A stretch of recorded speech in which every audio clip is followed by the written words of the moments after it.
Welcome to GREEDWATCH2018. My name's Coriander Dickinson, and this is a Kamen Rider O's recap podcast. I have with me Josh Kagan. Hello. And Adam Wasserman. Hi. This is the first episode. How did we like it? Well, I should probably admit from the beginning that I've already watched the whole series. And I like it, which is why I suggested it for this podcast, and I was glad that you agreed. So I liked it just fine. I should probably admit from the beginning that I've seen exactly 23 minutes worth of the Kamen Rider series, starting with this episode that we're going to discuss today.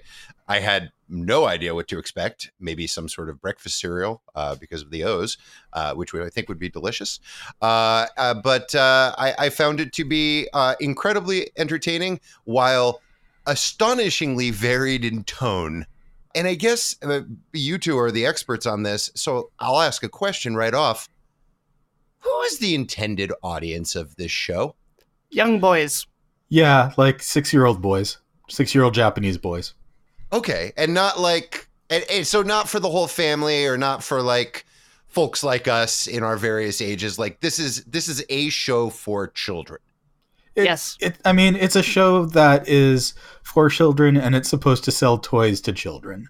Cool. Because there are some very weird, dark parts, and I don't know if this extends throughout the history of the series, and obviously we will get to it as we talk about the show, but the happy birthday segment will haunt my dreams and was as weird as anything as I have seen in, like, a David Lynch movie.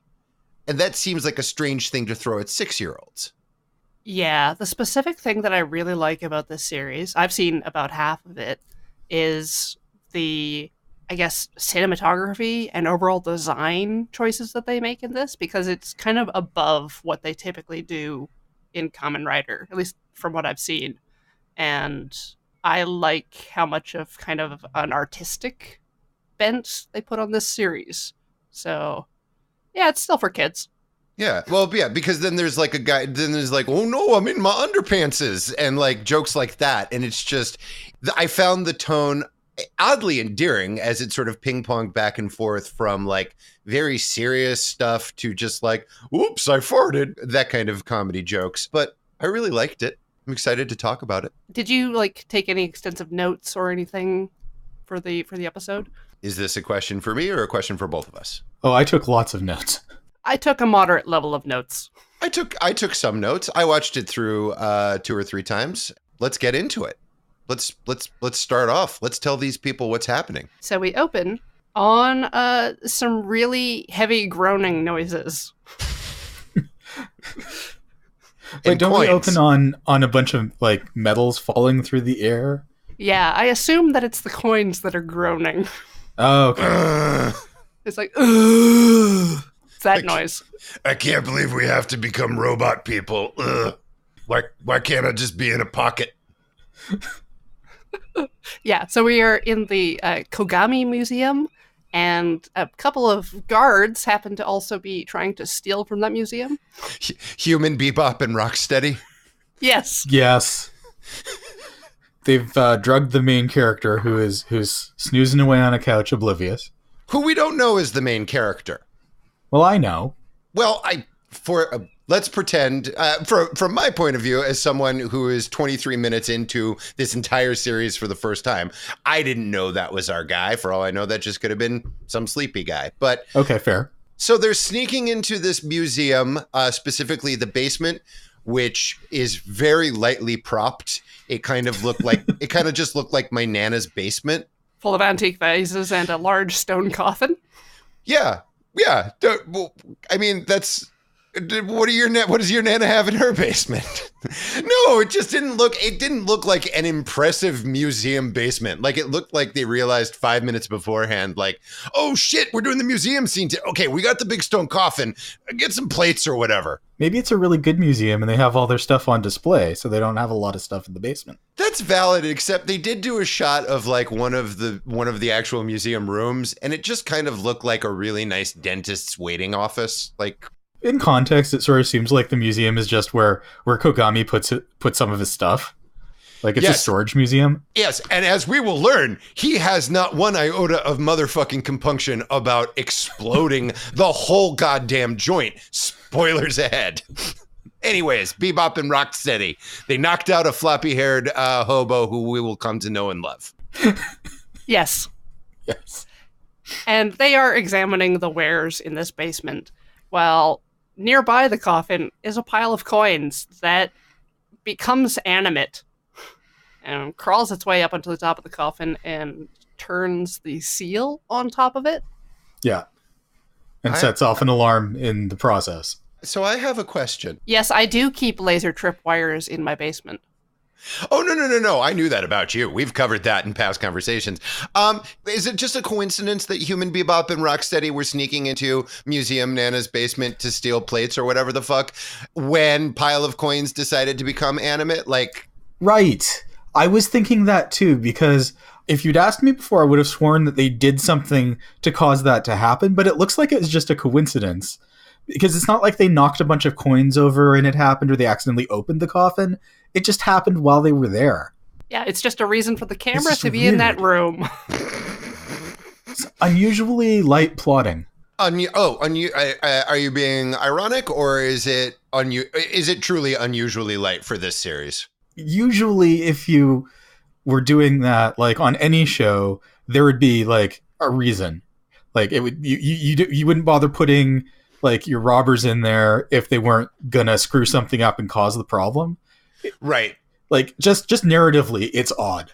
Yeah, and the connection they have is that the protagonist was doing a part-time job as a guard and they drugged him. That's the connection with the rest of the plot of the show. Fair enough. Yeah. So the alarm is blaring and we cut to a parking garage, I guess, where a whole squad is getting issued these big fat coins to put into some vending machines. The basement or the parking garage of the Kogami Corporation, because I believe it does show that first. This seems like a lot of steps to just I'm all about just sort of streamlining, my own day, and I feel like I don't have a coin operated shower, for example, because I just like to be able to get in my shower and take a shower. Or like our car is also not similarly coin operated because it's just nice to be able to get in a car, turn the key, and go have adventures. Adam and Corey, can you speak a little to why all of these extra? How much does this tie into Kamen Rider canon? Do you always need not a at coin all. to write? Oh, okay. So coins, this is all. The coins are unique to this series. Yeah, the medals are like the series' leitmotif or whatever. I guess you got to hire a guy to stand there and hand out the coins. You need somebody to make all of those coins. It just seems like the motorcycles on their own would be cheaper. I don't get it. Here's my explanation, such as it is. Oh, dope. These are vending machines that are around town, which we'll find out later. So I think what it is that only the medals specifically will operate them. So if any normal Joe comes by with their like 100 yen coins or whatnot, they're just going to get a beverage. Whereas if you have like the medals that you got from, your boss, then you get a cool motorcycle. Why they don't just have motorcycles in their parking garage, I don't know. I think that the chairman just thinks it's super cool. I think that's the reason for a lot of the stuff that happens in this series. Yeah, actually. It's just that Kogami is just like, hey, I like cake. Now you eat cake. He likes the fuck out of cake, this guy. I hope it's like the equivalent of like the bad guy's cat from the James Bond movies. Like every time we get a shot of this dude, I want him to be cradling some different kind of cake. To be fair, he seems to like making cake more than eating cake. He specifically hires people to eat the cakes for him. Oh, like the young woman whose Cher from Clueless cosplay is on point? It is a ridiculous dress that she's wearing. I think ostensibly she is a secretary. Yeah, she's the best though. Like you don't see her much in this episode, but she's totally the best. I mean, definitely there is a shot of her at one point eating an entire quarter of a sheet cake like it was nothing. Yeah. There's another cake on its way. Like, you got to get through it. So I got a question about Kogami. That's the gentleman's name. Did I get that right? Is he evil or what? Like, he seems like he's wearing a red suit and singing happy birthday in like very menacing tones. But he seems just as psyched for monsters as he does people who will defeat the monsters. And he seems just as okay with all of his men getting killed as he does with sending his men to kill them. What? He's a complicated guy. Yeah, he's got depth. Yeah, like you will see a lot of him in the series, and you'll sort of learn what his deal is. I don't want to spoil the show on the first episode. Okay, that's completely reasonable, but it just, again, and this is, it goes back to like the tone going back and forth between wacky underpants jokes and then really like striking, scary images. I feel like in American shows, especially American shows for baby children, 6-year-old boys and whatnot, like immediately from the first 5 seconds, the bad guy goes, my evil plan. And you're like, oh, that's the bad guy. This guy, he's a little all over the map. And I like that. I feel like he's very consistent in just making cakes this episode and singing happy birthday. Yeah. And I just want to say that I feel like Kamen Rider in general, although not always, is generally superior to most equivalent children's entertainments in the USA that are just there for toy selling purposes. Sure. Makes sense. But I am extraordinarily biased. And there's extensive toy selling in this show. Kamen Rider is definitely moving merch. Oh, yeah. Oh, yeah. No doubt. Even the first episode, there's like 12 things you got to bug your parents to buy right off the bat. Not to mention, I'm sure, just coins. Indeed. Speaking of, we are back in the museum basement where the giant stone coffin turns into coins. And then those coins turn into people-shaped people. Well, humanoid anyway. But monsters. They're monsters. Yeah. And we will come to know them as the Greed. With 3 E's. Yeah. Yes. And then a motorcycle smashes through the wall. And then a man on a motorcycle shotguns the coin piles. And it does nothing. Not a goddamn thing, but I will also say, and this is why I asked at the beginning, like, who's this show for? You don't see a lot of sawed-off shotguns in the first 5 minutes of most American children's programming. Peppa Pig never pulls out a shotgun and goes to town on Pigville or wherever the fuck Peppa Pig lives. Hence my statement that Kamen Rider is in general better than these other shows. Yeah. Oh, no. It's good stuff. But the gun does nothing. The goggles do nothing. As one does, one resorts to, more severe methods like rocket launchers and high explosives. I stood up on my couch and started cheering. Like, I was so happy that it's his museum and it's filled with what I have to assume are the things that are generally in museums, like works of art and treasures and things of that nature. And it's just like, fuck it. I guess you gotta break a few eggs to make an omelet. I guess we have to blow up the whole fucking joint. I was genuinely delighted. And I forgot that it was his museum because I didn't notice that on this watch through until he said it later. And I was like, wow, he just doesn't care, huh? No. And it's only a little better that it's his own museum, frankly. I guess, but man, if I were those... Well, here's the good news.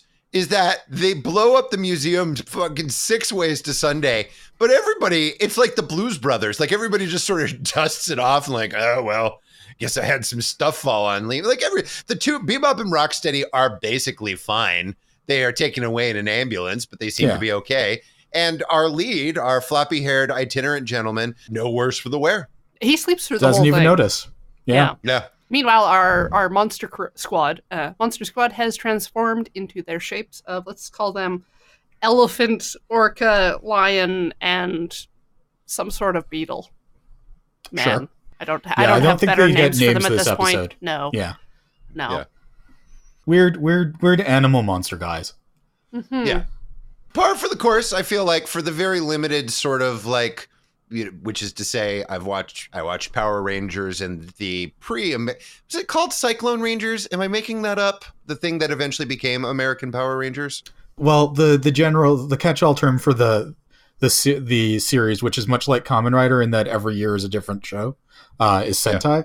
So depending on which Power Rangers series you watched, the name of the show that it drew the footage from would be different. Okay. Yeah, so if you watched like old school, like OG original first season Power Rangers, then the show it came from was Kyoryu Sentai Zoo Ranger. Got it. I think I might have actually just been quoting the song Turning Japanese now that I think about it, which is, Yes. I'm old. Cyclone Ranger. You're right. That is a Wait, line it was? in the song. That is, okay, yes. Yeah. Yes. What a weird song. Anyways, so there are monsters, and they are of various animal shapes. They are alive, and it's time for Team Heat Vision and Jax to take them out. And Team Heat Vision and Jax lose terribly. They get their asses handed to them. And this is to the soundtrack of Happy Birthday. Yeah. I was like, oh no, I smell toast. Like, I was like, I think because all the other music in the show cuts out, and there is like a bee swarm of coins that in slow motion kill, motherfucking execute every last one of the motorcycle team. And then they all stand over a charred, burning motorcycle corpse, just going, we did it. And this is, I can't stress this enough, I don't think we've even had the opening credits yet. Nope. Yes, that happens after our protagonist wakes up back in the museum, gets undressed, and through the process of hanging up his uniform on the wall collapses, revealing his nudity. He gets hit in the face with a coin, yes. He wakes up and he finds the red medal, and he's like, oh, this must be my pay, for some reason. And then, I guess, knocks off for the day, takes off everything but his underpants, hangs it up, causing the wall to collapse, and everybody outside who's shown up because of all the explosions sees him standing there in his very flowery boxers. Yeah, the real police. Yes. Yes. Not the private police team. But don't worry, because none of the police will be at all important to our story. They're just extra characters. Oh, what about I'm being ironic. Arm guy? Josh, I'm being ironic. Oh, I'm sorry. Us United States of Americaners, we don't understand your fast-paced Canadian irony. I honestly just felt dumb because I'd forgotten that happened, and I didn't twig to the fact that I should be paying attention to those two guys for way too long for somebody who's already seen the series. But for all intents and purposes, at this juncture in the series and in the episode, they're just some random sacks of meat just walking around trying to figure out why a man is in his underpants. Yeah, I feel like we're lucky that they interviewed him at all.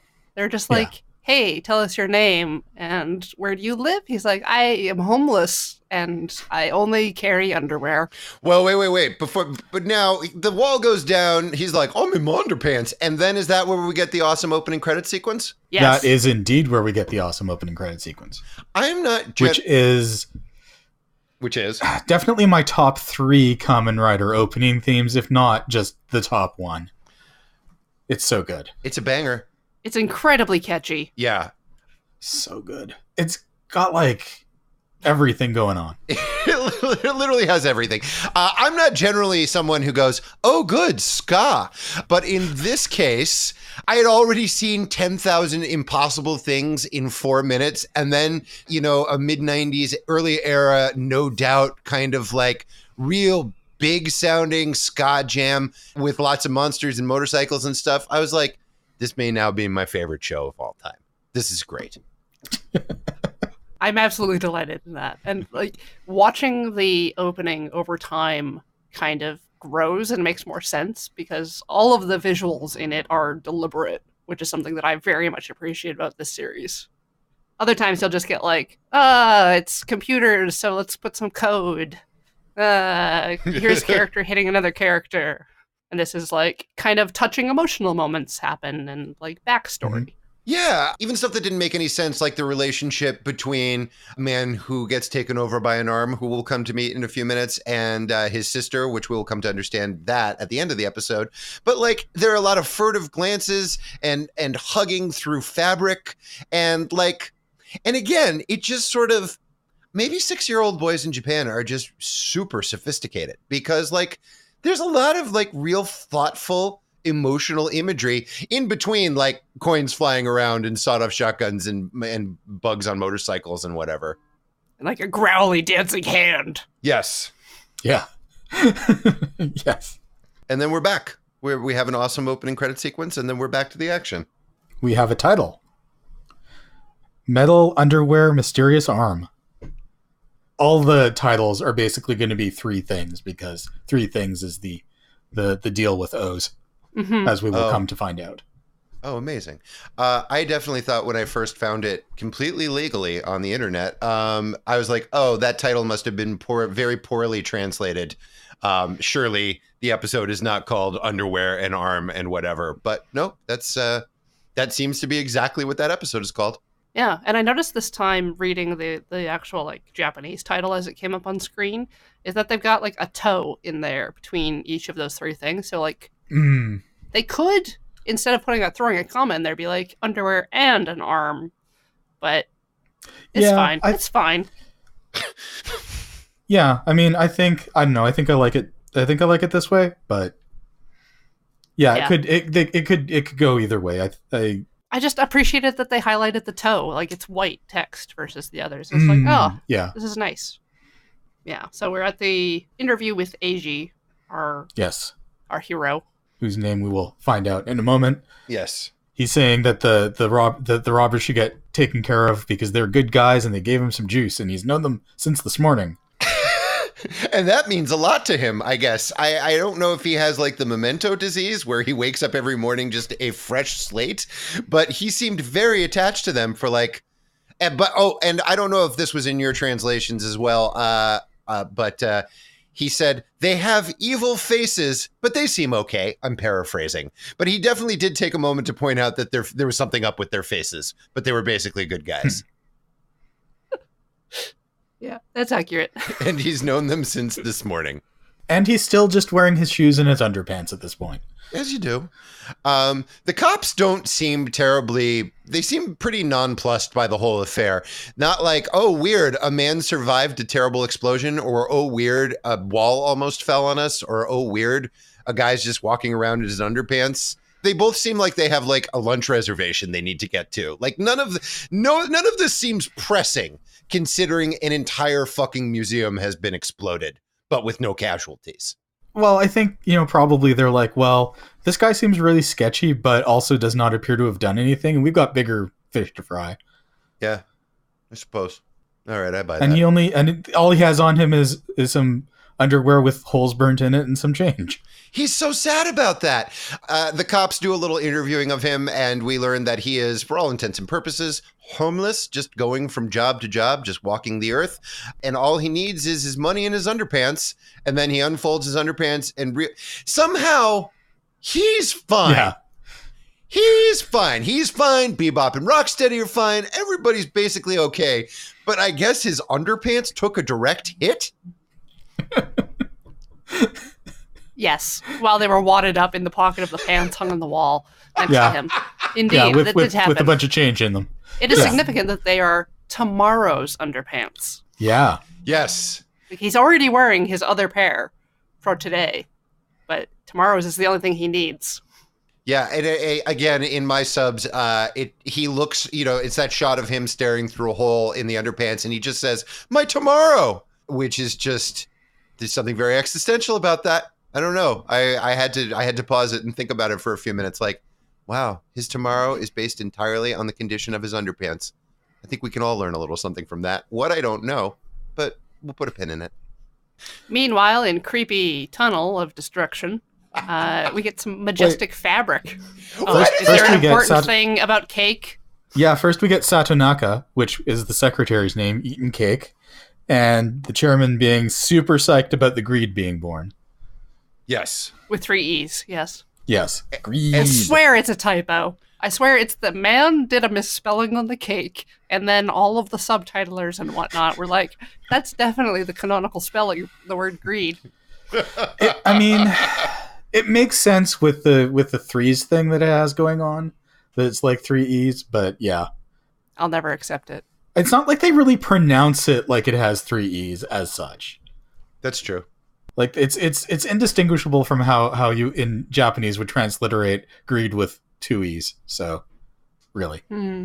But he's excited about the greed being born. He's excited about all of his men being killed, or at least, again, is very sanguine about it. And he's excited that his secretary is getting some cake. And so she seems very excited about it too, because as I said before, she's eating almost an entire cake very happily. It looks like a really good cake, too. It's got like strawberries in the middle. It looks tasty. I mean, if this sort of being an eccentric billionaire who has dominion over the monster spirit world doesn't work out, this guy could go on Great British Bake Off, no problem. Oh, yeah. Oh, easy. Oh, for Yeah. sure. Yeah, no problem there. Forget about it. She eats some cake, and he's like, "The Greedo are born, and this is all going to be great. This is exactly how I wanted my day to go." Whereas the Greed are all like, oh man, our crap is missing, and our bodies suck. We've never really had bodies before, maybe. Well, I think they had better bodies, maybe. I don't know. They're pretty dope. Because they are missing core metals. But hang on, I want to go back to this for a second because Corey began to point it out. Before they have this conversation, they get like an arena rock, like, "Oh, you've had the rest, now try the best. It's some fucking monsters." And then they have big billowing things of fabric come down. Like they get like proper rock star introductions. And themed conversation moments, like as the conversation shifts, as they have each of their own like statements, they shift position and are put in front of their colored fabric piece. It's great. I'm going to start doing that. I'm just going to bring a big bolt of sateen with me and just be like, "Okay, nobody pay attention. I'm just going to do this real quick," and then just drop it over the door and then run back out and run back in like, "What's up?" That's how I'm going to do. I support you in this mission. Thanks, friend. But their bodies suck. Even though to me, I'd be fine with any of those bodies. Those look dope as hell. But they're like, "I don't feel good. These are stupid bodies. We're missing our special coin, metal." I bet that sneaky hand took them. He was awake already. Yes. Cut to sneaky hand. Yeah. Stalking Heiji. And this is a straight up, for those of you who have not watched the series, although I do recommend it, this is a straight up disembodied Evil Dead style arm. Cousin It, just like, or not Cousin It. Yeah, Thing? I don't know. That's some Addams Family reference. Yeah, Thing. Yeah, it's Thing. Cousin It was the shaggy fella. Just thinging around Japan, wherever they are, just looking for his missing piece.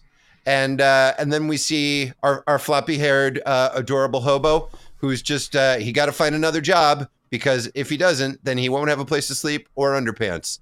This guy, he's got the hierarchy of needs on lock. Oh, yeah. Well, and then he's easily distracted by a nearby vending machine where he's like, "Oh, right, I got this wonky coin. Maybe I should stick this in the vending machine." Except he fumbles it. Yes. And it's one of those secret, I had been visually taught, it's one of those secret motorcycle vending machines, which I thought, oh, now this is going to be something. It's not. Nothing happens. I swear canonically that machine would just eat that coin. Like, nothing would happen. He would put it in. Because it's a core metal instead of just a gray metal. Yeah. Yeah, agreed. It would just be like, mine now.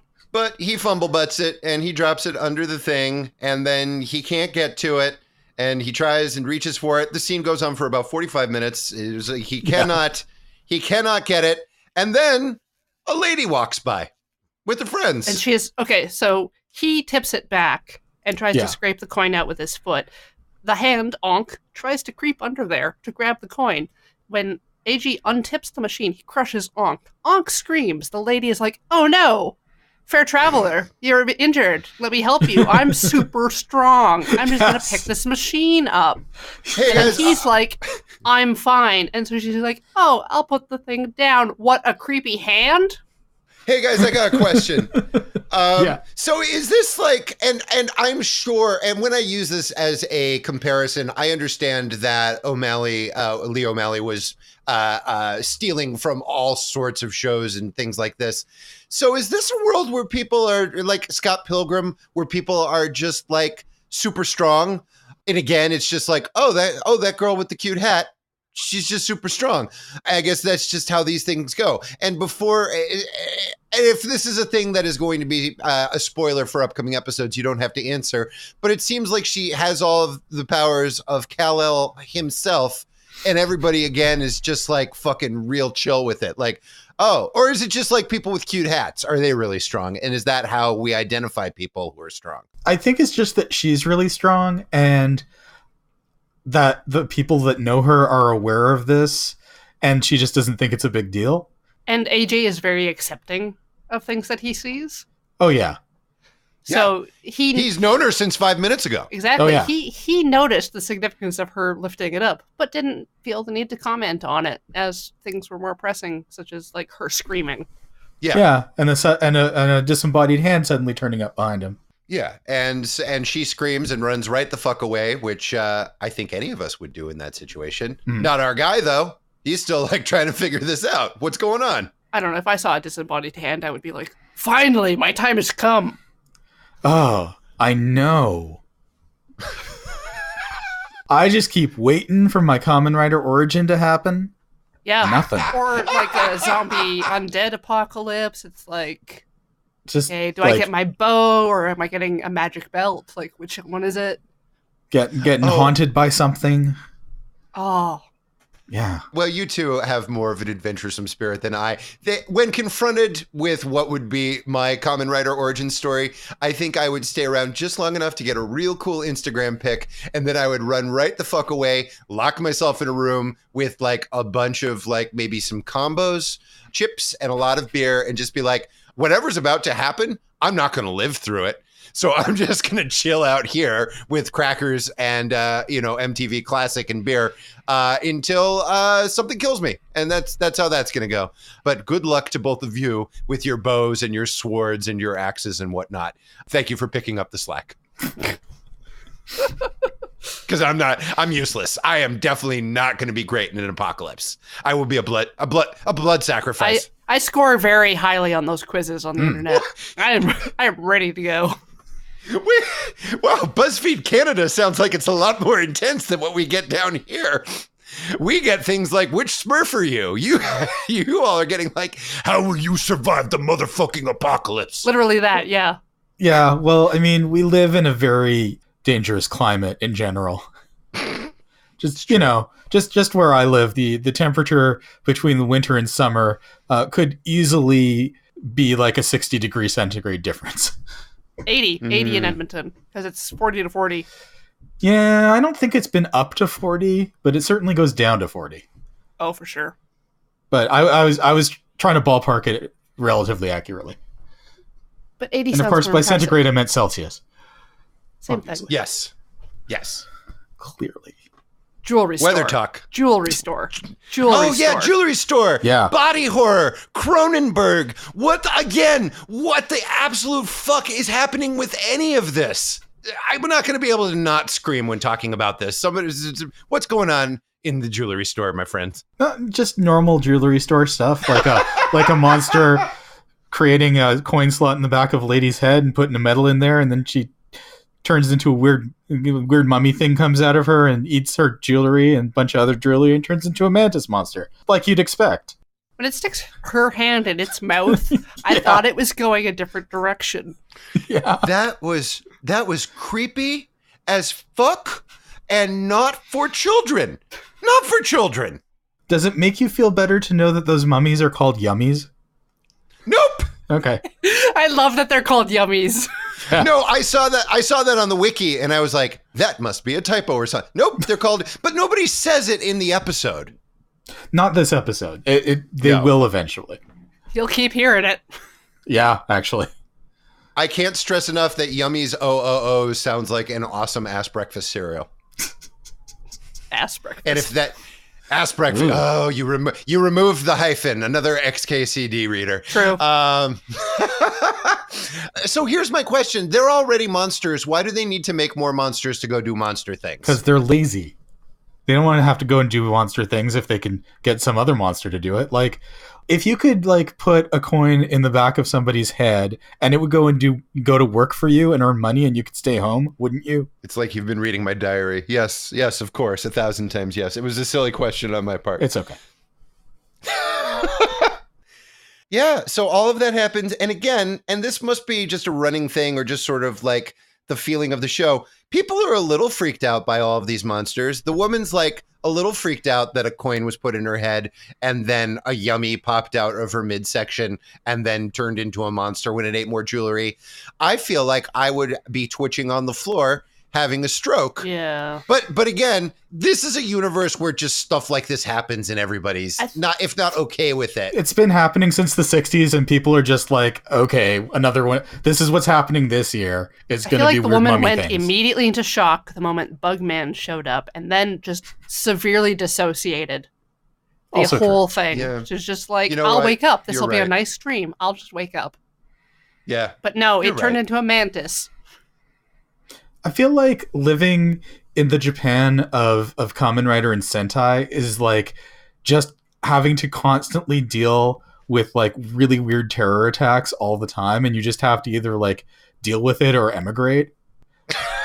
And like it's like living in like the Marvel or DC universe where this stuff just happens, and maybe sometimes it happens to you, and then you have to tell your boss that you were like 15 minutes late because there was a giant robot fight on the way and you had to wait for traffic to clear up. It's only weird when you realize that the universes do touch each other. Yeah. When there's crossover episodes or like joint movies or the new series Zeo, where it's like, oh, the monsters from that one series about space vampires are definitely in this series about Egyptian coin monsters. Yep. One of the fun things about the crossover movies is seeing which disposable enemies show up in them from which series and seeing if you can correctly identify them. I look forward to learning about all of this over the next 60 years. Hopefully I'll get mono or something so I can really catch up on 45,000 episodes and 10,000 movies. Pretty much. About bug robots on motorcycles. It's a commitment. Yeah, It's a good use it's of my taken time. me like 10 years or so.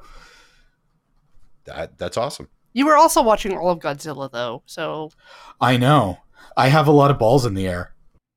My days are just packed. I'm sorry, I can't meet you for drinks. I've got to watch Rodan. That sounds like Adam. Okay, so anyways, monsters. They make a mantis. A yummy comes out of a woman's tummy and turns into a mantis and goes chasing after the coin. We joined this in progress. Oh, and the police are chasing after it. Yes. Because it Everybody- lands yes. on the police car as it leaves. Right. With our Yes. intrepid detectives. Yes. Yes. Mantis manages to catch up with Ankh and AG because AG still has Ankh's red medal. Ankh had it for a second, and then AG kicked him, and he just like tossed it to him, basically. Yep. And the Mantis does like this slashing attack thing, and Ankh blocks all of them because I guess he doesn't want AG to get hurt until he gets his medal back. True. Although, if AG gets hurt, can he just go to his corpse and just be like, "Hey, thanks for that medal, sucker. You're dead." Like, why does? I feel like it was a I reflex. think he's just caught up in the moment. Yeah. Yeah. Okay. What's Hunk's relation to the rest of the Monstars? Like, is it? That's a mystery. Great. Okay, because it seems like he's marching. He's not necessarily aligned with the other ones. He's sort of off doing his own thing. And they've got history. Yeah, they're not happy about it. But when they're hanging around in their fabric tunnel, they're like, "Where's Ankh? Oh, Ankh, that bastard! Boo! What a jerk!" Yeah. So specifically, I love this fight scene because the Mantis Man just like grabs the hand and throws the hand. So you get all these like tumbling, crashing shots where it's just a hand. Yeah. Yeah, and he tosses him through like an ad, so he's just like stuck through like a picture of somebody's teeth. Yep. And then AG tries to help and just gets tossed around too. And the police show up and try to help with their guns. And the Mantis They just are murdered. slices the bullet in two in midair. Which is cool as hell. Yeah. And then the cops are, for all intents and purposes, murdered. Yes, effectively. 100%. Well, 100% DEAD. And then Mr. Hand is just like, "Hey, this guy's an idiot. Maybe I can use him. You know what I should do? I should give him all of the powers of Jesus Christ himself and a cool-ass motorcycle and a robot body. That's what I do with stupid people. What's up? I'm a hand." Yeah. And also the Mantis tries to tell AG to like butt out, and AG's like, "No, I've known this disembodied hand and these policemen since this morning." They are equivalent. All of these people are people I have met. Definitely people. Like, not that he'll have a lot to leave, but does AG have to keep updating his will? for like people like, oh, well, I just met this person this morning. They'll get, one pair of underwear because they're very dear people to me. I've known them since this morning. You'd be surprised that it comes up. I'm kidding. Onk extrudes, I guess, the seal from the coffin and slaps it on Eiji's tum-tum, and it turns into a belt. A weird-looking belt. And he's like, put all these coins in it. And then, he's like, all right. We get the best transformation song in the world. Now grab this round thing and slide it over them. Which he knows. And then they make a little song. Which he knows but here's the thing, Eiji knows exactly what's up. And again, he's like, oh, I've got a magic belt now, and I have a curling puck I don't remember what those things are called. What are those things called? A rock. A rock. Yes, he's given a magical curling rock and a magical belt. Again, completely nonplussed by all of this, and he knows exactly what to do with it. He's got to strum it like a power chord, and then pizzazz, he transforms. Tatoba, tatoba, tatoba. One of the secondary abilities of all Kamen Rider is the sudden inherent knowledge when they become a Kamen Rider of exactly how to henshin. Yep. With very few exceptions. He does not miss a beat. And Corey, we were talking over your heart-tugging rendition of the transformation theme. Please, one more time. Yeah, I'm sorry. Please do it again. I can do it again. There's no issue with me editing that in the future so that it's not. But Tatoba, Tatoba, Tatoba. I wrote Tatoba in all caps with an exclamation point in my notes because it's the best. What does Tatoba mean? Nothing. No, it's the first syllables of each animal that he's partially transforming into. Oh. So it actually says it first. It's like Taka, Tora, Bata. Yeah. And then it's Tato. Yeah, because Taka is hawk. So his top is a hawk. Tora is lion. So his tiger? Or lion? Tiger. So his middle, like the yellow part, is tiger. Bata is short for Batakiri or something like that. Anyway, but it's mantis. So his bottom is mantis. Other translations do translate that chant into what animal they're saying, but sometimes it's just the word. Yeah, it depends on what subs you're watching. And I like how Eiji's like, why was there a song? And Onk's like, that's O's. That's how it works. I'm going to start saying that when people ask me to expound on what I've just said. Like, Josh, wait, that didn't make any sense. Why do you feel the need to drink 80 ounces of beer in a half hour? Hey, that's O's. Sorry, guys. It carries a little more weight if you're a disembodied hand. A little more. Well, and if there's a mantis man trying to slash you to bits. Yeah. There's a lot, suffice to say. A really smooth mantis man. Okay, I don't want to think about him. Okay? He's really smooth. Like not like in action, but like in texture. He's just he's got this weird smooth face. It's upsetting. He's had a lot of work done. Yeah. Look, he had a chemical peel. He felt a little, look, you know what? Show business is tough. Maybe he's getting on in years. He did just grow that skin. Yeah, exactly. Yeah, oh, that's fresh skin. So he doesn't need anything. I'm so envious. I'm sebaceous and I've got T-zones and flake. I like that to have that mantis fresh look. Do you think they sell Mantis Man face masks? Oh, for sure. Oh, yeah, they must. That sounds so refreshing. Anyways, fight. There's some fighting now. You best believe there's some fighting.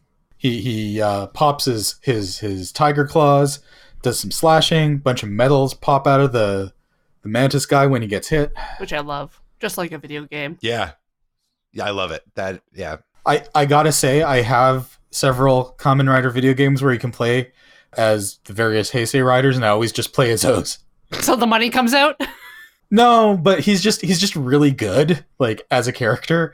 Like, he starts with like the tiger claws, and they're very effective, and he's got like really good like alternate attacks, and I just always play as him, and I'm like, I guess I could play as another rider, but why? Also, he's my fave, so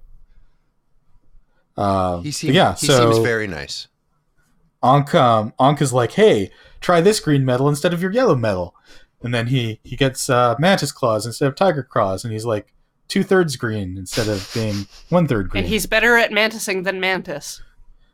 Yes. Yeah. By the way, all I could think whenever the coins were exchanged out of the belt was the phrase, medals and belt sold separately. Like, this is just That sounds accurate.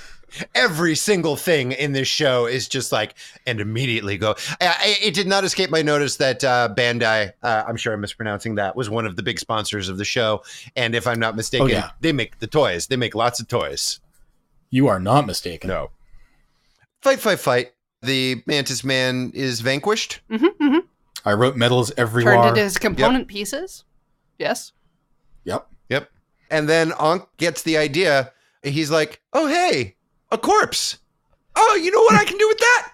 I can attach to it, which is a thing that I can do. Mm-hmm, mm-hmm. Guess what? I'm gonna do it. And so he attaches himself to the more whisper-thin lad. Yes, the dead detective. I'm going to call him Dead that. Detective. Yes. Yep. Ankh attaches himself to Dead Detective, and Dead Detective then gets possibly the best hair I have ever seen on a man or a human being. Just like, that's some good ass hair that guy's got now. Yes. I would happily die and be taken over by an arm to get that kind of hair.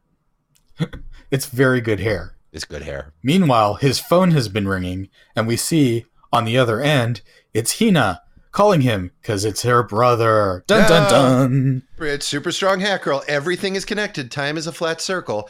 Just when we're reeling from that revelation, cut to a person we've never seen before. We have. I think he was one of the. He was like the only competent guy from the Kogami raid. Okay, but he was also. He's been helmeted the whole time. Yes. Yeah, but I think he's the guy who burst in through the wall too. Yes. Oh, okay. But they take off the shot where he takes off his helmet and lets his all. By the way, just as a side note, just about everybody on the show has really good hair. But the guy takes off his helmet and he takes it off in a way that the audience is supposed to go, oh, it's Phil or whatever. But it's not Phil. It's just It's like, all right, here's another guy with dope ass hair. What's he gonna do? And of course, what he does is he takes 1,000 Pepsi cans that turn into murder hawks. End of episode. Yes. End of motherfucking episode. Oh wait. Right before that happens, the chairman makes a cake for O's. Happy birthday, O's. Happy birthday, O's. Cake count 2. That's not going to be a thing. There's no way. Oh, I could make it a thing. It's a thing. It's a thing. That's great. Yes, he is. We go back to the chairman. He is equally excited about the creation of Kamen Rider as as he is the monsters, as he is his men getting killed. It's all gravy to him. With this guy, I wish I was a little more like him. Just any day above ground is a good day. He's happy with it. It's all according to plan. Whatever the plan might, I'm excited to see what the plan is. But, so he eats another cake, and Cher from Clueless is happy that there's more cake. And then, like I said, Robot Murder Hawks. Yes. End of episode. Yes. At the end of the episode, there is a frame stuck around, like, the final shot that is freeze-framed. And later on, you may discover that those are the count of the medals that are collected. Yes. Oh. Much like if anybody who listened to Ghost Watch will recall, they did a similar thing with the icons in Ghost. Yeah. And tying it all together. Before the absolutely spoilersville of the preview for the next episode. Yes. It all looks very exciting. It looks like there's a lot more of that young lady with the hat. It looks like there's some people riding around on motorcycles and having adventures. And I'm in. I'm in. This looks good. I'm good with this. How are you guys doing? You guys good with this? Oh man, I love this show. I mean, I've already seen it once, and I love it. I am very excited to introduce someone new to a good Kamen Rider. Yeah, this will be a much smoother. This will be my redemption arc. If it was your well, no. I was gonna say if it was your redemption arc, you'd be doing it with Kate and Heather, but I don't think they'll ever do this with you again. So yeah. So some talks have to happen. Some very serious talks. Stay tuned. You're gonna have to make a lot of concessions. Yeah, after Ghost. Yeah, it has to be X8 after Ghost, which is great and fantastic, but convincing people of that. Even now, I've seen the whole thing, and I can assure them that it's good. It's good all the way through. Yes, I don't think it'll happen. Great. Was Ghost very bad? No. It was very Yes. average. Oh, okay. Oh, a common writer, if you will. Mm-hmm. Mm-hmm. Good night. Good night. Good night, everyone. Well, Da-na-na-na-na-na. I'm considering calling like the overarching umbrella term for these Common Writer recap podcasts, common people. So that is Yes. very in line with my extensive list of possible names. Because there's nothing else to do. We dance and drink and henshin. Yes, because there's nothing else to mention. He was an arm attached to a dead body. All right. Thank you all for listening. I'm Coriander Dickinson. You can find me on Twitter at Absolar. We have with us Josh Kagan, who you should listen to Peanuts Gallery about. And check out Josh A. Kagan on Instagram if you want to see some pictures of his. And also, pulling up the rear, Adam Wasserman at Gold Sarcasmium on Whoa. Twitter. Hey, Adam, I didn't tell her to say that or phrase it like that. I think you're. I know. I think you're doing a great job. Thank you, Josh. No I problem. really appreciate that. Anyways, you were saying It's been a roller coaster of an hour. But... Whew. All right. Anyway. Do we have a Twitter for this Not or yet. anything? I only Okay. named it yesterday. Stay I know. tuned. I just wanted to put you on the spot for no good reason. I can cut that out. I know you can. So one more. Anyways, this is where we all say goodbye. Wait, did you say the rest of Adam's information before you said he was That's bringing up the rear? That's Oh, legitimately, I'm just on Twitter. oh, good for you. I mean, I'm also on Mastodon, Oh. but don't worry about it. Gold Sarcasmium on Masto. As little as I post to Twitter, I post even less to Mastodon, so, you know. Great.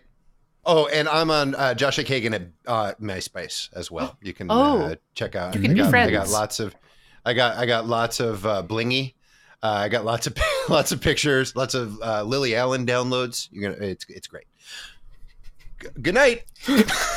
Bye, everybody. Goodbye.